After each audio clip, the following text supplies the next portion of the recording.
आज को दीर्घ 25 वर्ष तले गोटे ओषस्थ वृक्ष आउ बट वृक्ष मुझे लगे जगन्नाथ विहार लेन 12 मुहरे आज वृक्षराजंकर बाघर मध्य विभागर होइछि एवं से वृक्षराज होउछंती एई वृक्षराज।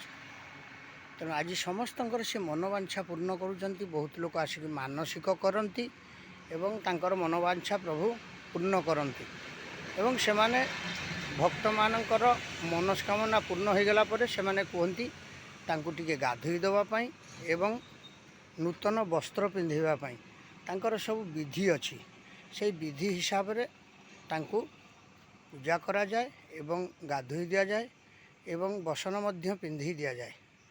आ मु प्रभु आचार्य भुवनेश्वर निजस्व दायित्व रे वृक्ष लगेवा परे तांकर विभागर कर सारा परे तांकु निजर देवता बोली मन करी मु तांकर पूजारे नियमित पूजा करे। तेणु से भारी सुंदर लगती। आउ ये होचंती वृक्षराज आपण दर्शन करंतु। ये होचंती जगतर सृष्टि ब्रह्मा विष्णु महेश्वर। तेणु तांक नारे मध्य गीतटी अच्छी। हे वृक्षराज कि सुंदर विवाह कार्य, हे वृक्षराज कि सुंदर विवाह कार्य। आषाढ़ मासरे बाहुड़ा तिथि रे, आषाढ़ मासरे बाहुड़ा तिथि रे प्रभु भाई आम दिन करिले धार्य, कि सुंदर विवाह कार्य। हे वृक्षराज कि सुंदर विवाह कार्य।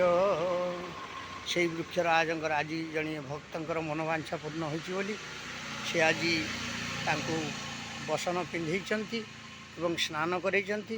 ताको मु मध्य निजे आसिकी करिछि। राति 12टार आरंभ कली 3:30 सरिला पूजा। तेणु 3 घंटा लगे। से भारी अलियल देवता देखंतु।